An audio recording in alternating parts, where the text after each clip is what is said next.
Retornando de férias e voltando às telinhas do nocaute, soube pela revista Carta Capital essa semana que a juíza Marcela Dias de Abreu Pinto Coelho, da segunda vara do Juizado Especial de São Paulo, negou um pedido de censura contra textos que eu escrevi e que foram publicados, reproduzidos no site Brasil 247 e no site da CUT, né? A ação judicial para retirar esses meus textos, que era inclusive acompanhada com um pedido de indenização de R$ 30.000, que eu não sei onde que eu ia arrumar esse dinheiro, foi feita por um sujeito chamado Kim Kataguiri, que é líder de um movimento muito sinistro, na minha opinião, que até hoje me explicou de onde vêm seus recursos, chamado Movimento Brasil Livre, MBL, e que recentemente foi eleito deputado federal por um partido muito ético, muito probo, chamado DEM, né, aqui de São Paulo. O Kim Kataguiri, magoado, disse que eu o acusei de ser um fascista mirim e um pirralho fascista. Eu mantenho as acusações. Ele é um fascista mirim e um pirralho fascista mesmo. Ao negar o pedido, a juíza Marcela Dias de Abreu Pinto Coelho, um nome grande, alegou que o nobre parlamentar, entre 200 mil aspas, estaria ensejando censura e pediria uma interferência indevida do Poder Judiciário no trabalho da imprensa. E com isso macularia, prejudicaria a liberdade de expressão de um jornalista e dos sites processados.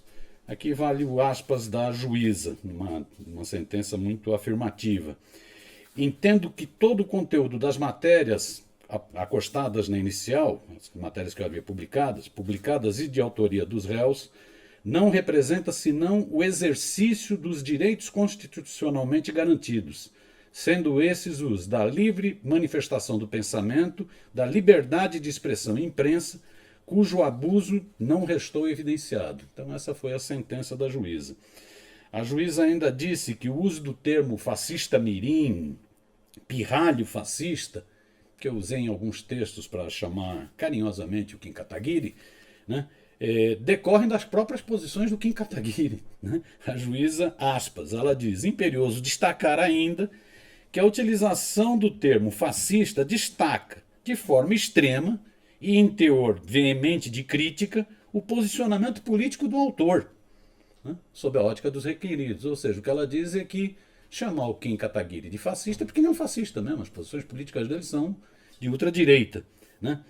E a magistrada esclareceu então que Kim Kataguiri, que as críticas que eu fiz a ele fazem parte da democracia, né? Aspas de novo, deve-se convir também que, ao participar ativamente da política, ela se referindo ao Kim Kataguiri, tornando-se uma figura pública, à frente de atos geradores de discussões, ou seja, de polêmicas, bem como se beneficiar ao divulgar posições pela mídia, o autor, está sujeito a ser criticado.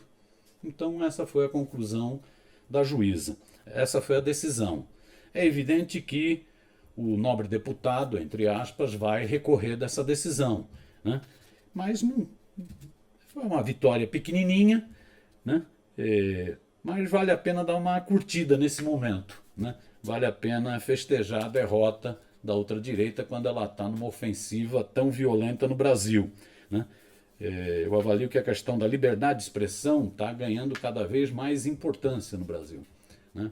O presidente Jair Bolsonaro, presidente da Pátria Armada Brasil, né, ele não gosta de imprensa, não gosta de jornalistas, ele detesta críticas, né, ele gosta de tortura, de ditadura, né, e ele tem deixado explícito que vai vir para cima dos jornalistas, né, jornalistas que têm um pouco mais de espírito crítico. Ele vai vir para cima, inclusive, de veículos da mídia tradicional, veículos que ajudaram a criar o clima de ódio na sociedade, com a criminalização da política, ou seja, veículos que ajudaram a chocar o ovo da serpente fascista no Brasil, veículos que ajudaram a ascensão do Jair Bolsonaro à presidência do Brasil, né? Mesmo esses veículos estão correndo risco, porque o Bolsonaro não aceita críticas, gosta de ditadura.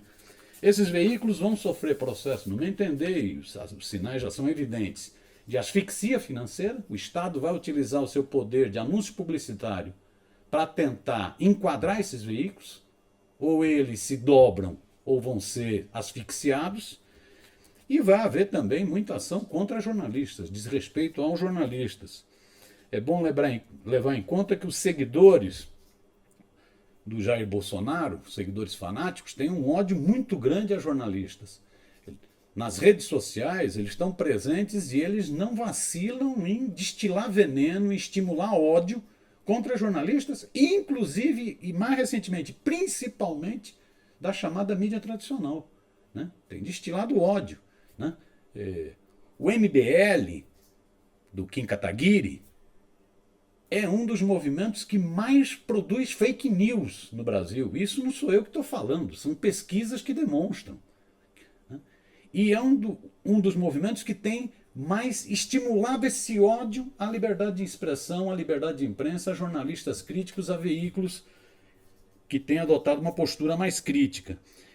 Eu temo, inclusive, que as ameaças que estão nas redes sociais com fake news, né, elas deixem de estar só nas redes sociais e possam ir para as ruas, possam virar linchamentos de jornalistas, inclusive dessa mídia tradicional que levou o Bolsonaro, que ajudou o Bolsonaro a chegar ao poder. Então essa decisão da juíza Marcela Coelho, no meu entender, é um pequeno alento, vale a pena ser festejado.